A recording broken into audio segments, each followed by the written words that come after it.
welcome to Eternal Manna, the daily devotional broadcast of Grace Gospel Church. We are continuing to look at Psalm 64, and today we look at verse 8.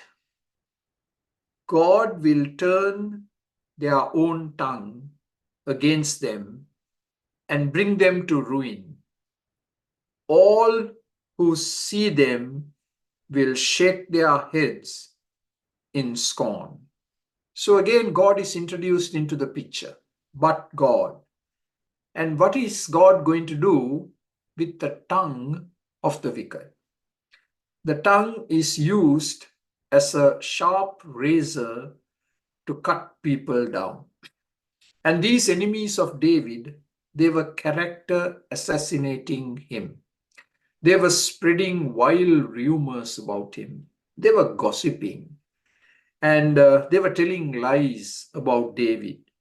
And now God is going to use the words of these evil men against them. Their evil words are going to come back to haunt them. They are going to recoil on them.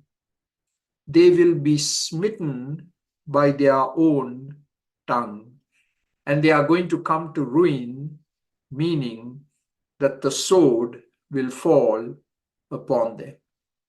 So here the tongue of the wicked is highlighted.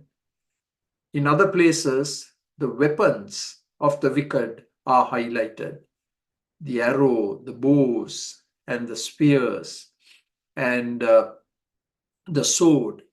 But here the tongue. And again, what a reminder to you and to me how careful we should be with regard to the use of the tongue. The tongue is just a small little muscle that is actually protected by bars which we call teeth. And the tongue has multiple uses and purposes, as we all know.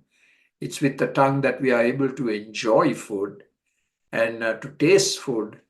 And the tongue also indicates when we are sick, isn't it? The food doesn't taste good at all.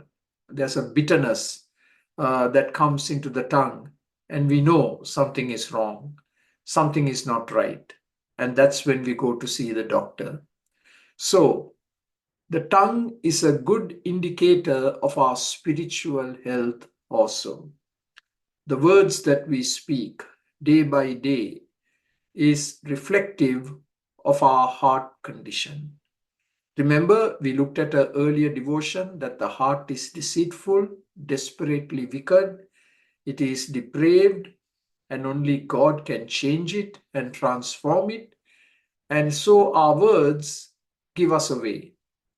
So every day I'm told that we have the possibility of speaking anywhere from 20,000 to 30,000 words. That's a lot of words. And very often we speak without really thinking. I fall victim to that from time to time. And we say things which we have not really thought through. And later we regret. Why did I say those words? And we have to ask forgiveness from God and perhaps from the person to whom we spoke those words.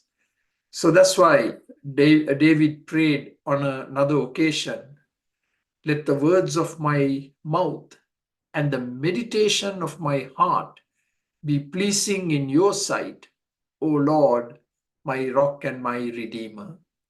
At the end of each day, it's good to analyze and process the words that we spoke during the day.